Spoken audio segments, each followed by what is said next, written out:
In this series of lecture, I'll be discussing about how a machine learning model learns using one specific algorithm, what we call gradient descent. First, we'll be refreshing some of our high school maths, that is the linear equation mainly, and then we'll try to learn the concepts through a simple example, a linear regression model for two parameters. And as I mentioned, that the algorithm is a gradient descent algorithm. And we will also look at some notebook implementation of the algorithm.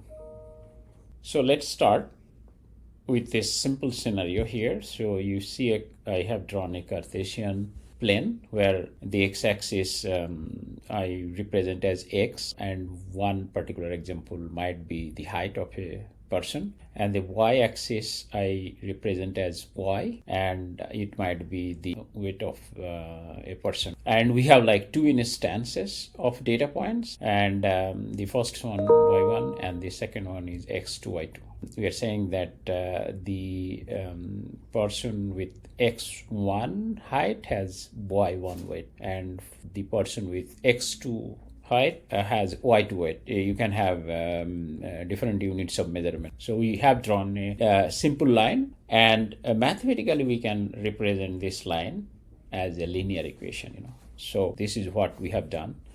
We are representing the connection of these two data points with a linear equation, and the equation is y equal to beta 0 plus beta 1 x.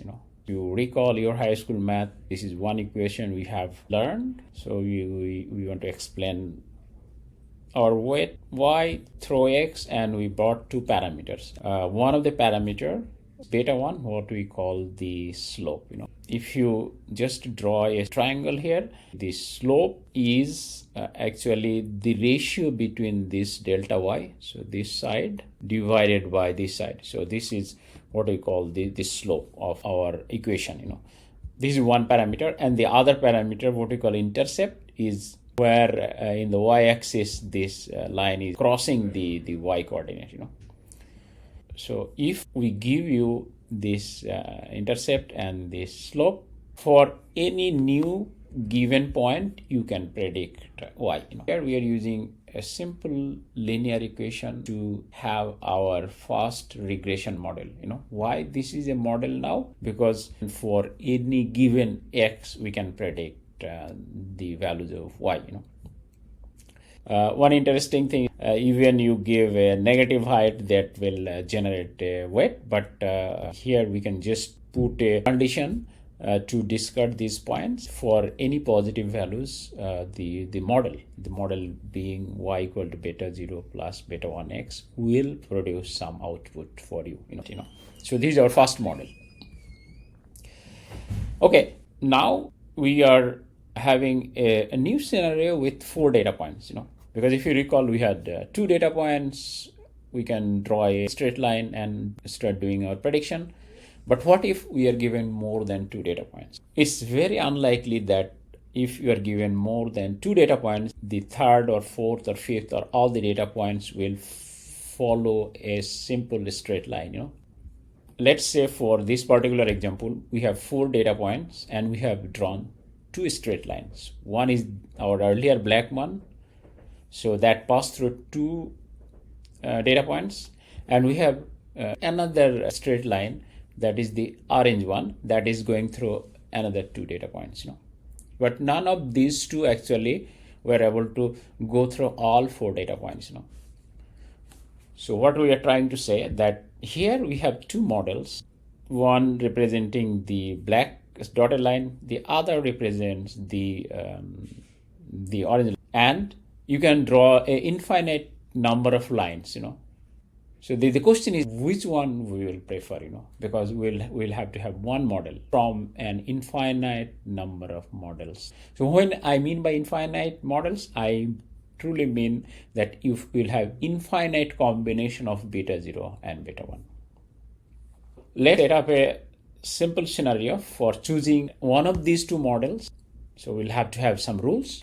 Okay, let's understand how these 2 individual models are explaining our data points. Let's take for the black one as a reference.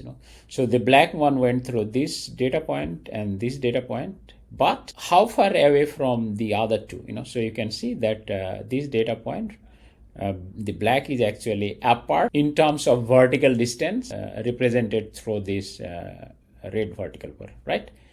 And in the fourth one, this vertical red bar.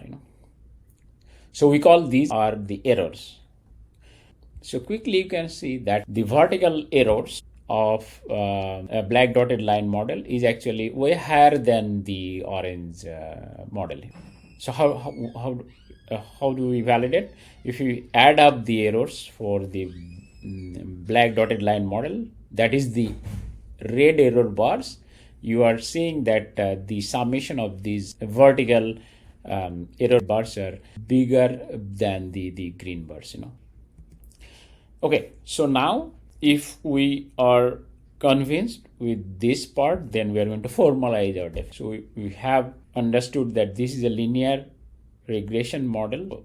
The model is actually y equal to beta 0 plus beta 1x. And I'm defining my error. So one error is the absolute error.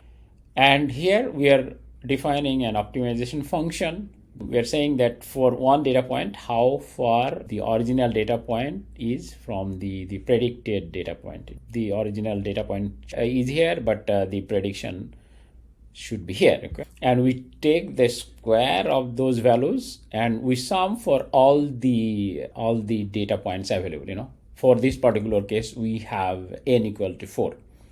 And there is a scalar in front. Here we are just adding up the squared errors. And what is our objective function? We want to get the theta, that is the combination of beta 0 and beta 1. That actually minimizes this error function, so that is our objective. There is an analytical solution for this particular problem, what you call ordinary least squares. So here we are saying that if your x data metric, this linear equation will solve and give you your optimal theta by minimizing this error function. And this is what we call ordinary least squares. But that is not the scope of this presentation because we'll learn an iterative solution technique. Okay.